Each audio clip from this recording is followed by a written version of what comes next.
yes, it's really nice to be here again. I've enjoyed participating in many IPAM activities over the last 10 years or so.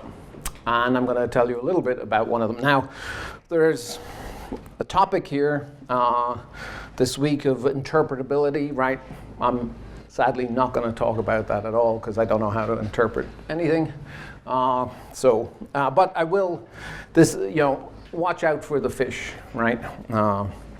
Okay, so three themes, right? So how many people here are familiar with density functional theory in a sort of fairly intimate way, run calculations, whatever, right? Okay, but this is supposed to be machine learning and physics, right? So I'm sorry for those people who've seen it before, a very quick introduction. Then I'm going to talk about machine learning in density functional theory. But then I added a special section, that's the last 15 minutes, of things that could be new opportunities, right, with machine learning in physics. We're focused on physics here. Okay, so, people like to do MD simulations. This is something very large from Klaus Schulten's group. I don't know what it is. But it has lots of nice colors and things like that, right? But the idea is that you can do a few million atoms, right, with a standard classical force field, and you can do lots of biosimulations. But with traditional force fields, it's very difficult to break the bonds. The energetic changes when you break bonds are too complicated to do that. So everyday matter is made up of many different things. We've seen lots of things in the last few days, but they're all nuclei held together by electrons, and the electrons are the same in all the different materials. This is going a little slow, and the basic electronic structure problem is using the laws of quantum mechanics, because the electrons are highly quantum mechanical, can you calculate the energy as a function of the nuclear coordinates? And the simplest case with more than one center is H2. We always make the Born-Oppenheimer approximation for this talk at least. And so if you can get that curve accurately, there are many exciting properties about your system. Not exciting in the sense of the electrons. The electrons are in their ground state, but you get the bond lengths, the dissociation energies, the vibrational frequencies, many things, right? So this is why finding the ground state energy of the electrons in a collection of nuclei is such an important thing. So many properties follow from that. So why is this an evil problem, right? So you really need to do quantum mechanics for the electrons. It's a many-body fermion problem, right? They all see one another through the Coulomb repulsion, as well as each of the nuclei. And chemical accuracy is, can be at least 1 in 10 to the 7 and higher, depending on how big your system is. So chemical accuracy is traditionally defined as 1 kilocal per mole, so that's about a 20th of an electron volt for the physicists. And what we traditionally call ab initio quantum chemistry is direct solution of the Schrodinger equation, and we have very many good ways of doing that in quantum chemistry, but typically, the cost of the calculation scales rather badly, often in principle n to the 7th, but there are clever ways of getting it less than that. And so if you double the size of the molecule, the cost goes up by about a factor of 100. And so that means you run out of steam no matter how good your computer is fairly quickly. So the mathematical form of the problem is you write down the Hamiltonian. And one way, so this is my notation, the kinetic energy of the electrons, the electron-electron repulsion, and all the different systems they just differ in what the one-body potential is. And either you can directly solve the Schrodinger equation, or you can minimize over trial wave functions. And these must be normalized anti-symmetric trial wave functions because the electrons are fermions. So the greatest free lunch ever, density functional theory. So Holmberg and Kohn prove a theorem showing that you can find the ground state energy by a search only over the electron densities and then not need to deal with the many-body wave function. And in 65, more importantly, from a practical point of view, Kohn and Sham came up with the Kohn-Sham equations, which I'll show in a minute. And here's Walter, later in life, smiling very broadly, having gotten his Nobel Prize in chemistry for setting this kind of thing in motion. Okay, and I always show this picture. This is the helium atom that Anatole mentioned. And here we have a highly accurate solution of the Schrodinger equation directly. You pull out for quantum Monte Carlo from my friend Cyrus Ummergar. You pull out the electron density. And then the Kohn-Sham scheme is defined so that you find the unique one-body potential in which two fictitious non-interacting electrons sit and give you exactly this ground state density. So if I doubly occupy the 1s orbital of this red line potential, I get exactly that density. And what they showed was, if you think of this fictitious set of non-interacting electrons, you can take the full functional and write it out in terms of properties of this system plus this exchange correlation energy. And most importantly, they showed in a footnote that if you knew that exchange correlation energy exactly as a functional of the density and could differentiate it, then it tells you what the potential is in the Kohn-Sham equations, which sort of closes a loop. If you have the exact guy or an approximation to this guy here and can differentiate it, then for any electronic problem, you can apply your set of equations and get some solution. Of course, it depends on the quality of the approximation to the exchange correlation energy. But the important point was by going to this Kohn-Sham set of equations, only a very small fraction of the total energy needs to be approximated. So the kicker is you don't know, you don't have an explicit formula for that piece, and that's called the exchange correlation energy. The first formula was good for solids, but not accurate enough for chemistry. Good being not highly accurate, but qualitatively correct. And then new formulas came along in the 90s that gave useful accuracy for chemistry and materials. And these formulas are very simple. So the local density approximation, the exchange, for example, was written down by Dirac in 1931. GGA, generalized gradient approximations, build on the local approximation, which just uses the density at a point. Here you use the density and a gradient. And then hybrid functionals mix in some exact exchange, typically in a chemical calculation, a piece of Hartree-Fock exchange. Again, not increasing the cost of the calculation very much. And sort of almost all modern DFT calculations use some of the standard flavors of these things, plus extra stuff like van der Waals corrections and stuff like that. So this is a photo I took from a recent DFT conference in Singapore. So yes, because obviously what we want to do is find the functional, right? If we knew this exchange correlation functional, we would have no errors in any of our electronic structure problems. If we knew it and we could evaluate it in a finite amount of time, right? So, and this is only partially a joke. If you think of if the people back in the 60s had our modern functionals back then, an awful lot of extra science would have gotten done if they'd had the more accurate functionals. So if you think today, imagine a functional from 30 years from now. If we could just see that formula today, we would be able to get more accurate DFT calculations. So it's obviously a subject of intense interest, right? Okay, and if you want to learn any of the background, we had a school here at IPAM a few years ago, and then we had another one pretty much the same at CCAM, and Stefan Cottier did a great job of taking videos And we had 24 pedagogical lectures, including from some of the people who really set up this field. And you can get them on YouTube.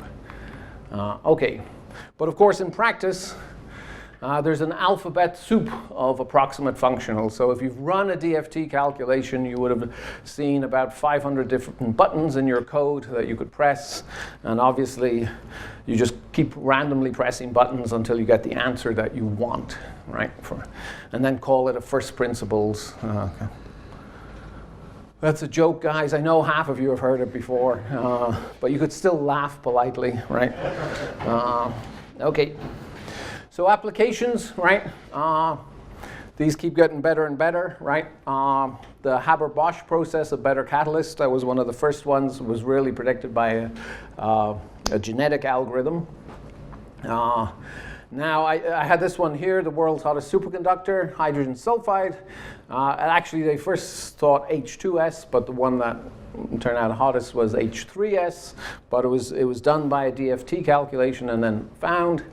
And then I heard here at one of the Arrowhead meetings about the story of not having lead in your chips anymore, and that was done with the help of DFT calculations.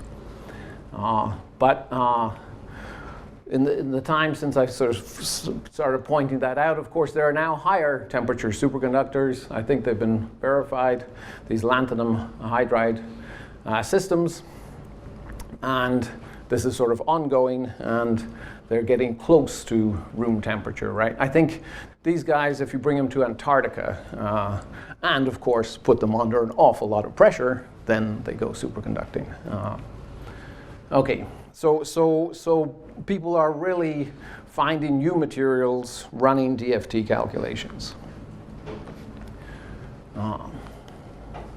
Here's another example. Well, so this is a sort of example of some of the problems with DFT calculation. So I spent about 6 months at Bristol on sabbatical until recently. And here, so if you're in doing biology or biochemistry, in a chemistry department, you can't afford to do ab initio quantum chemistry on your whole system. There's no way. So you do a bunch of DFT calculations, and what you discover is use different functionals, and you're looking at one of these reaction barriers, what I was asking Anatole about at the end of his talk, and you see different functionals all give you different answers. On the other hand, they have these clever embedding methods created by Fred Manby and Tom Miller. And they could do a wave function-based calculation inside the DFT calculation. And when they do that, they get essentially no difference depending on which functional they're using for the rest of the calculation. So they figured out how to do that. And you can see, right, if you're just running standard DFT, this is reaction barrier. This is varying from 25 kilocalories per mole to about 10 kilocalories per mole. So an important number is at room temperature, an error of 1 kilocal per mole affects your reaction rate by a factor of 5. So you can imagine what 15 kilocalories per mole does to you. And you really don't want to take a pill that's been designed with a first principles method with an error of 15 kilocalories per mole. It'll either go work too fast or too slow. Yeah. They agree, but do they agree on the right thing? I think there's no easy way to sort of define the right thing, because you cannot do a wave function-based calculation for the whole system. But there's absolutely no reason to think that this is the error in this is more than about 1 kilocal per mole. That embedding method has been tested on many systems. 15. How are we doing? Okay, and then this is number of papers using DFT per year, kilopapers rather. And I estimated this is now past 40,000 or so, at least, right? And well, you could say this is absurdly useful or absurdly wasteful, right? NVIDIA estimates a sixth of the world's supercomputers run DFT calculations, which is probably 0.001% of the fraction running machine learning at this point, right? And it's not all done on supercomputers. Okay, so difficulties with DFT research is very multidisciplinary. That's why it comes up a lot here at IPAM. It's not the latest shiny toy, right? You could call this a very developed field. It isn't quantum computing, it's not machine learning. But on the other hand, right, we have this machinery where just a tiny bit of progress. There's interesting things. One is you can be sure it'll have an enormous impact just because of the size of the enterprise. And the other is that if that little progress can be sort of written down in a simple way, it can basically appear overnight. And I've actually had the experience where students in a certain group took a functional that I had sent them, and without telling their boss, because their boss would have forbidden it, they changed the subroutine, recompiled, and ran the thing, and got some really good results for gold clusters, and then showed them to the boss the next morning. And the boss said, okay, we'll keep it. Okay. And of course, when you do this trick of doing the Kohn-Sham equations, which is what almost all these calculations do, it costs you, right? You still have to solve for the orbitals. It still scales with n cubed.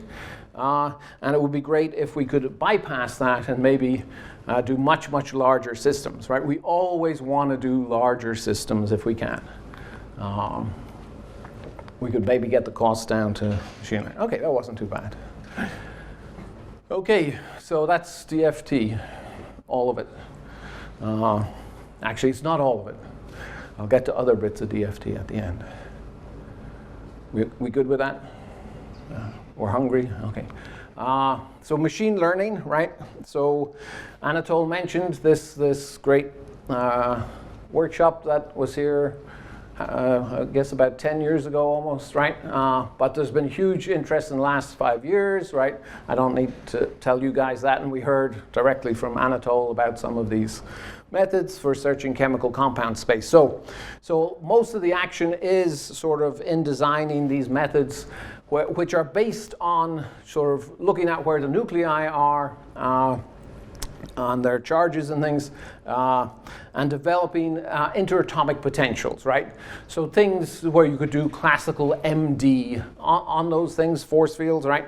And what I was saying about not being able to break bonds, of course, more recent force fields made with machine learning are able to break bonds.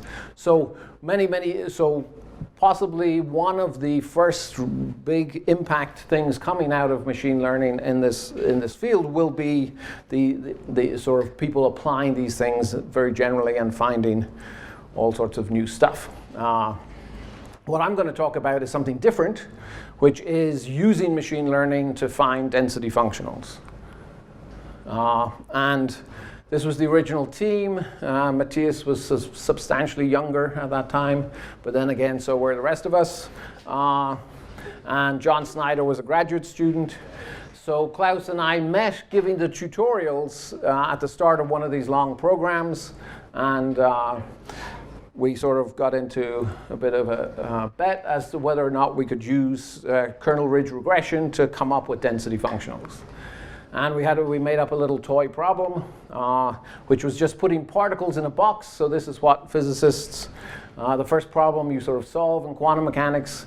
So we take a box, but we make up potentials in the bottom of the box, and we put in up to 4 non-interacting fermions, because we're sort of simulating the Kohn-Sham scheme. So we just want to see if we can get the kinetic energy of these densities without looking at the orbitals.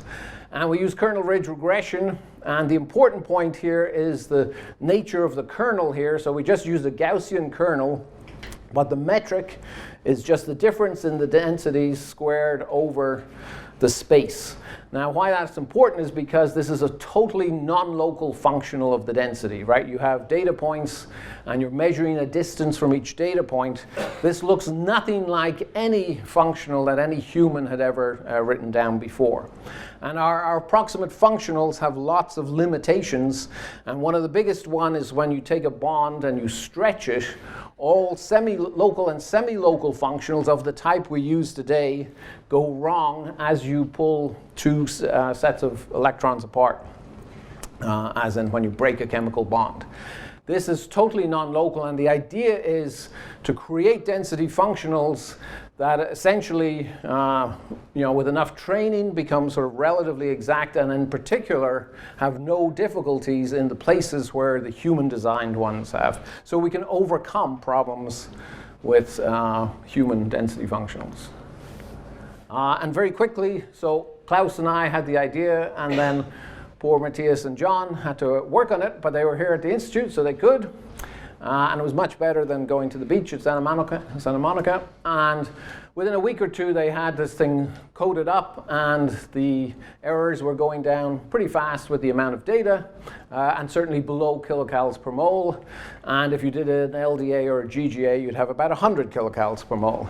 So they thought, oh, everything is done. It wasn't quite, because you need also the functional derivative. These are the kinds of things we've learned over the years. And the functional derivative of the machine-learned functional, they try to convince us that this was a good approximation to the black line, but it really isn't. And imagine trying to go downhill on something that looks like this. Forget it.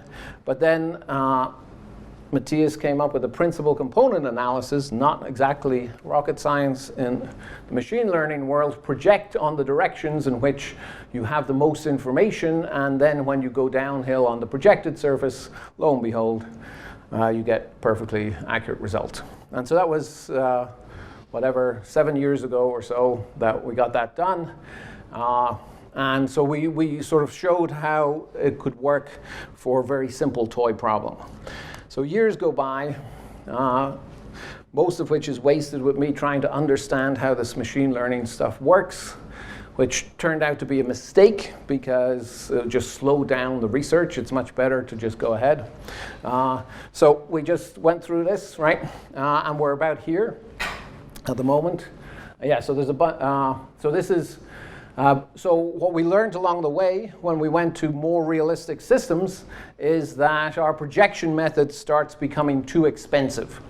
And so then we had a better idea, which was to simply directly learn the map between the density and the potential directly, rather than learning this kinetic energy functional and then differentiating.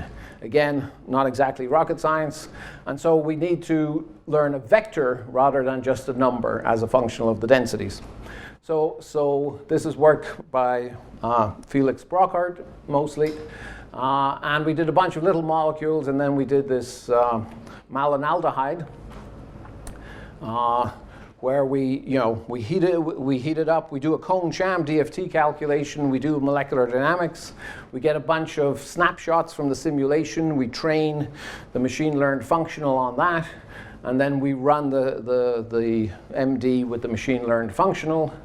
And a nice thing was that, and this is with Mark Tuckerman and Leslie Vogt somehow. Here's the movie of the simulation. There'll be a book and a t-shirt. And so, yeah, the proton, what happened in the simulation was we learned the machine-learned forces, and then we saw that the proton can jump from one oxygen to the other. And that was nice because it wasn't in our training set. Now, the machine-learned functional is not as accurate when that proton jumps. And our chairman here would tell me, anyway, I need to put in some quantum effects for the nuclei. But the point is simply that we were able to see those things where we hadn't trained. And of course, in a real simulation, if you were really doing production mode, once you saw this thing happening, you would do a cone-sham snapshot, get more data, and reparameterize, and then you would get accurate stuff as it goes from one side to the other. Okay, so yes, so we got this working for, that was malonaldehyde. And it was, yeah, Leslie and Mark we sort of talked to because they were here at IPAM at one of the meetings, and they were much better at molecular dynamics than we were. Okay, so there's been a bunch of papers. Our latest trick is to do this again, but now with CCSDT accuracy. So it turned out that the one we had done, we were using quantum espresso. There is no button on quantum espresso to do an ab initio quantum chemistry calculation. So we've spent the last couple of years figuring out how to do this. And one of the key parts is you can always write a functional, an energy functional, in terms of an approximate DFT functional and an approximate density, plus a correction as a functional of the approximate density. And this goes way back in the DFT literature, basically when we were looking at corrections to Hartree-Fock. But the principle applies here. And you can even extract an accurate density from the functional derivative with respect to the potential, if you really want to. Anyway, so in terms of what we were doing before, we were doing all this with PBE. We got the energies and the densities from a PBE calculation. But if you look at PBE, if you take your water molecule, we do it for bigger things, but just to illustrate, we do it on the water molecule. What we see here is that, in fact, PBE, when you squeeze your water molecule, you start getting very substantial errors, and also when you stretch it. I mean, these are quite large stretches, but still, you get quite a big error relative to CCSDT, which we'll take as being essentially exact, which it more or less is for such a simple system. So if you look at the PBE learning curve, this is how it goes as a function of the number of training samples. Is this orange line here, but it goes to some number about 2 kilocalories per mole. This is around equilibrium. That's its error in the binding energy of a water molecule. So what we do instead is, at considerable expense, we ran a few thousand CCSDT calculations, get those energies, train on them, and apply this exact same technology. And of course, what happens is it goes to the CCSDT energy, so it's much more accurate. Okay, but what is also nice is, in the meantime, people do a lot of this delta learning, so we learn the error in the PBE rather than the PBE itself, rather than the total energy itself. And when you do the delta learning, you find you have this curve here, and you can see that this curve, the training is much easier, and you need far fewer samples to do the training. And this is just pictures of the potential energy surface. One of them is PBE, one of them is CCSDT, and if you look at the difference is very, very smooth, and therefore it's much easier to learn. So we now have this working, and this is Resorcinol, the molecule that we did for this one. And after much running and looking at things, we found these trajectories. I think this is the PBE trajectory, and then this is the CCSDT. And the point here is that we're going over a reaction, a rotation barrier, and the PBE gets the barrier wrong. It's way too small. And the CCSDT gets it right, and you end up seeing totally different trajectories depending on which one you're running. Now, in this one here, we're doing this sort of delta learning where you have to run a PBE calculation, and you look at you correct it with the machine learned energy, and you see it's essentially perfect. You can also do the calculation where you use the machine learned functional for the density map as well, so that you don't have to run any DFT calculation, and it's substantial. We were almost able, but in some places it's too inaccurate, so we're still kind of working on that. And we also find that there are holes, these holes in the potential energy surface, where when we do this one, it can find a direction in which everything goes bad, and lots of people have holes in their potential energy surfaces, because when I talk about this, they tell me, afterwards, we have that too. It's very hard to get a machine-learned method not to do something stupid in the direction in which it has no data. And I think more people are finding this in lots of the applications. On the other hand, right, if you actually run a self-consistent DFT calculation, because of all the physics that's built in, it may not be as accurate as you like, but it doesn't do something totally stupid. Is there a way to apply sort of priors in those areas where you don't have data to try and prevent that behavior? Not really, because you want to create a machine that people are going to sort of train for their molecule or whatever and then run. And there's no way that you can anticipate what it is they want to do with that calculation and where they might go on this vast potential energy surface, right? You cannot know in advance what they're going to want to do. Surely there must be common things where atoms get way too far apart. So yes, but so I don't know if you can make an exhaustive list, right? I know that if you run a DFT calculation, however bad it is, it's been okay for people's applications so far, right? But I don't know if I could even make a list that would tell you to make it not worse than a DFT calculation. So these are, by the way, so why does DFT not have this problem? Because it uses the density. And because it uses the Hartree inside the calculation. And all these things are actually making sure that nothing stupid happens, right? And so, yeah, I mean, it may not be accurate, but it won't do anything too stupid. I shouldn't really have emphasized that point. I just sort of was mentioning it, right? But I mean, so we can run a PBE calculation and correct it for CCSDT energies in a molecular dynamics, no problem. So we can do the calculation at the same cost as a regular cone sham calculation, but getting CCSDT energies, much more accurate energies. What we were trying to do there is use our machine learned functional for the energy as well, and learn the self-consistent density. Well, not self-consistent, it's a map, right? But have a machine learned map for the density and the energy. And that way the cost would be very small. 15, hey, we're looking good. Questions, any more questions on that part? How many physicists are there in the audience? Good, good, good. Okay, so we heard yesterday morning, about sort of coordinates and time series and things like that. So I'm not sure that so many people realize this, right? DFT is essentially a working procedure for coarse graining, right? If you think about what it does, right, it eliminates an awful lot of apparent degrees of freedom in your huge partial differential equation and reduces it to a tiny number, right? But it needs good functional approximations, right? So everything I've talked about up to now has been in applications to ground state electronic structure problems.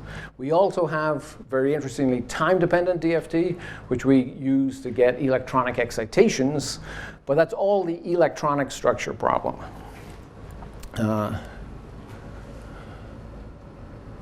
Okay, so classical DFT is so it turns out for many, many problems in physics, you can apply the principles of density functional theory. So this was sort of first written down by Bob Evans, 1979. So you can prove the same theorem for equilibrium classical statistical mechanics. So you can take a liquid in any shaped container, and you can apply classical DFT. And then you solve for the properties of the liquid at equilibrium, in a fraction of an instant compared to running molecular dynamics, right? You don't really want to run molecular dynamics for truly macroscopic sized liquids. But every liquid has a different interaction, right? If I take argon or argon liquid or neon liquid, I have slightly different interaction between the particles. Well, that changes my functional, right? Now, and so people have learned a little bit about simple liquids, but very hard to come up with functionals for something even like water. But you can look at so many things, especially things like nucleation processes, right?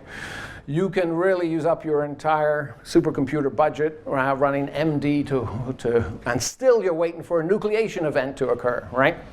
And of course, we have whole, long programs on sampling and trying to increase rare events and things like that, right? Well, I mean, you don't have that issue if you can do classical DFT. Like the equations are just simple, you solve them self-consistently for the density. But it can be very crude for realistic systems, but it's because we don't have good functional approximations, right? Well, I've spent the last, whatever, 6 or 7 years, and many other people have are beginning to spend time on using machine learning. I forgot to go into that, to find density functionals. Sometimes they're trying to find improved approximations of the kind we already have. Most people are doing that. Occasionally they're trying to do things similar to what we're doing. But the same technology could be applied just as easily to classical liquids, right? And you can run molecular dynamics for what you often want to do is just find the functional for the bulk uniform liquid and then apply that to all sorts of situations where there are surfaces and things like that.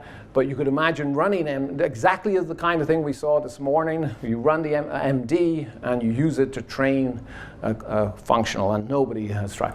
If you look at there's a bunch of people, a very small bunch of people all around the world who apply this, often very successfully, to all sorts of problems like colloids and things like this. But it's a very small number because they haven't had good enough functionals. They don't have a procedure for constructing a good enough functional given, let's say, data, right? This is from Physics Today thing that came out, I think, just over the summer. These are all these different systems, so there's a very readable thing about this field by these guys. And you can even do balloons, right? You can think of it as a classical liquid. And in fact, Thomas Arias and co-workers, they have density fluctuation theory of crowds, right? You can, people study the swarming and things like this. You can study them also with DFT, and here they do the DFT experiments, extraction of functionals for model systems of walking flies, right? They have flies wandering around between two plates. I think it's kind of cruel and unusual, and maybe it should be banned, I don't know. But anyway, so these flies, you sort of stimulate them, you put on some pressure somewhere, and they behave in some way, and they can actually construct a functional that predicts what the flies do en masse, right? And that's also very recent. DFT of nuclear forces. So again, lots of people are very interested in a whole pile of nuclear cross-sections that are very hard to get at experimentally. I grabbed this off the web. I was at a meeting a year or two ago with some of these guys, and they want to improve the functionals. Their accuracy is not high enough, but most of the calculations that people do in nuclear theory are DFT calculations. And they try to improve things looking at what goes on in electronic structure. And yes, and knowing, of course, these nuclear cross-sections is very important in all sorts of other processes. Warm dense matter, we had a workshop on this. So there are many applications now. So the whole field of warm dense matter has been transformed over the last 15 years, where they started running DFT calculations, electronic DFT calculations, but at finite temperatures. So you turn on, you just simply solve the Kohn-Sham equations, but you occupy your orbitals with their Fermi occupations at finite temperatures. And this is, people are doing this exoplanetary science, right? It's a very big thing for matter under extreme conditions because it's very hard to do experiments. They're very expensive, and the functionals work extremely well under these circumstances. And especially if you want to get equations of state of matter under high temperature and pressure, which you do if you want to understand the interiors of planets, people are running these calculations now. People are running simulations of the core of Jupiter as Juno goes around this little satellite, and every 57 days they get some more experimental data about the gravity of Jupiter, which is sort of limited by knowledge of the equation of state. And interestingly, here's one, where people are looking at a phase transition in hydrogen-helium, and this is from about a year ago, and it's very interesting, right? They do quantum Monte Carlo, but then they also do a few density functionals, cost much, much less, but then this is electronic DFT at finite temperatures, and it's interesting because although, they say exactly the same thing that everybody else says, right? It's formally exact, right? It depends on the approximations. And in this case, different approximations are giving wildly different answers. And so in this case, it's not working in the sense that it's not predictive enough. And it's very interesting, right? As t goes to 0, this is based on the Mermin theorem from 1965, which is more general than the Holmberg-Kohn theorem because it applies at all temperatures. As the temperature goes to 0, this recovers Holmberg-Kohn, right? And as the temperature goes to infinity, it becomes the classical theory of a charged liquid. So this tells you that things that people know about this classical theory, actually, you can use them to understand better this warm, dense matter. Almost everything that people do in this field at the moment is you take ground state stuff and heat it up. But actually, there's a treasure trove of stuff that the guys in the classical field know. And again, you can imagine machine learning methods to find functionals. This is a huge, very, very rapidly growing field. At the national labs, they're hiring people like crazy who do these kind of calculations. Okay, the essence of the Holmberg-Kohn theorem, right? Prior to 1964, pretty much everyone thought you need the many-body wave function, right? In many-body physics to find the properties of the system. And the basic statement of Holmberg-Kohn theorem is that the density alone determines all the properties, right? So this is extreme compression of information, right? And then the Kohn-Sham scheme, which we use in the electronic problem, sort of leverages this.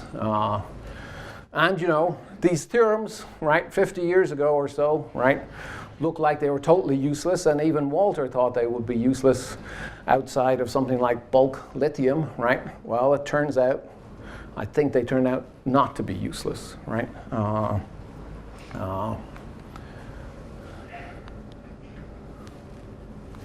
Do something. Okay, last topic. Everybody recognize this curve?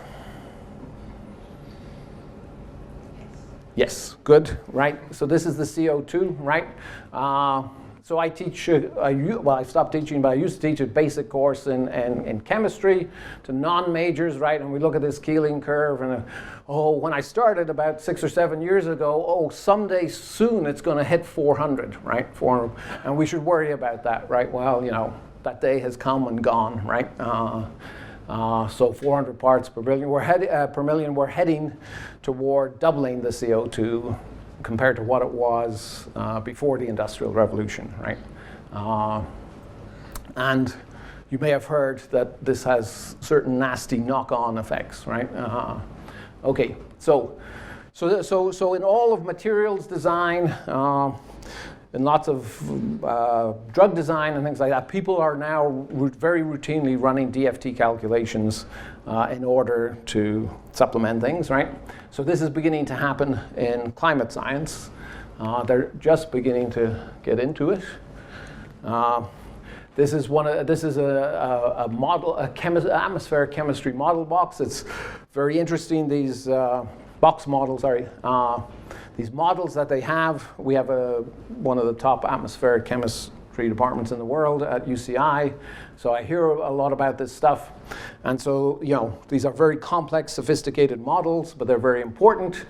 One of the main reasons we know that global warming is caused by people is exactly what we were talking about. You can do the counterfactual experiment, right? You can turn on and off the human emissions and you see what the effects are.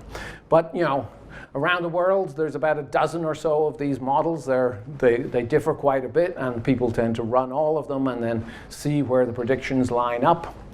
But there's huge uncertainties, and especially clouds, right? We don't actually know if clouds add or subtract to the forcing the climate overall. So people, and in particular in clouds, right, there are these little aerosol particles, and they're very poorly understood. And they're a few nanometers across often, the smallest ones, and they get bigger. So doing an atomistic simulation of those things is not really a good idea. So they just do kinetic modeling, right? And one of the young guys at our place is doing very, very well. He has made a really good kinetic model for exactly that kind of thing, and he's in demand all over the world because of this. this, right? But the kinetic modeling, right, they throw in 200 parameters, right? They guess 200 parameters for, molecules coming on and off the surface and the rates of these things and everything, right? So they need better numbers on those parameters. Where do they start getting them? Of course, they start doing DFT calculations.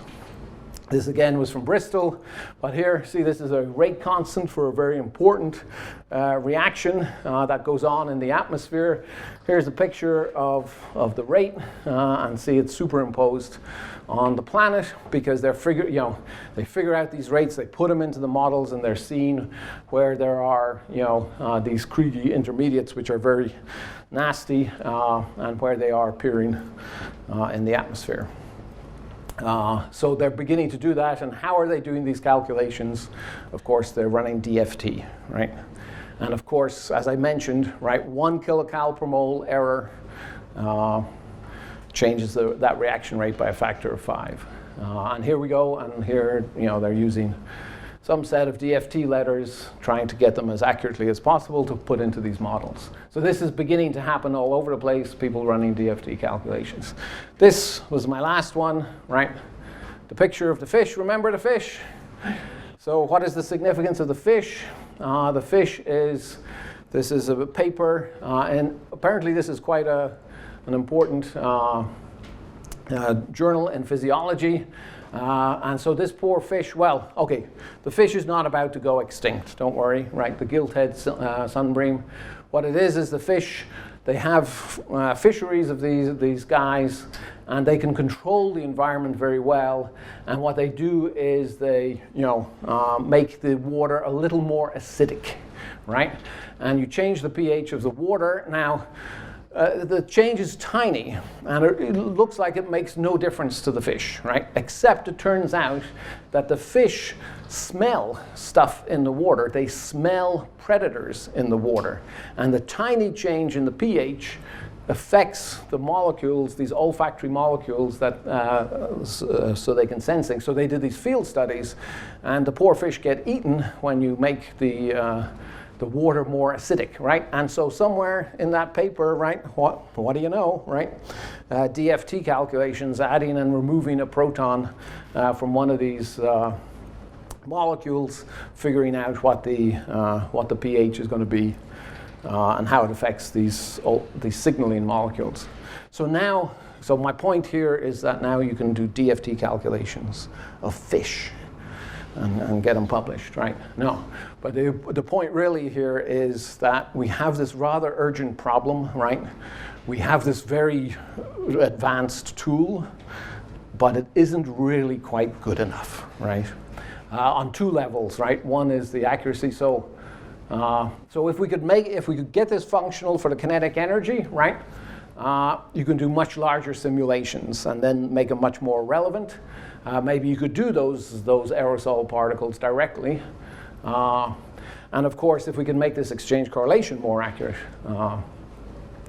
that would make a big, big difference to things like atmospheric modeling. And then also I'm saying that you could have a huge impact if you applied machine learning to some of these other areas of DFT. These two areas are tiny compared to electronic structure DFT. This is growing rather rapidly because it's really important and cool, right? Understanding planets and things. But all of them could be turbocharged by better functionals. Come on. So can we do this in 10 years and not 100, right?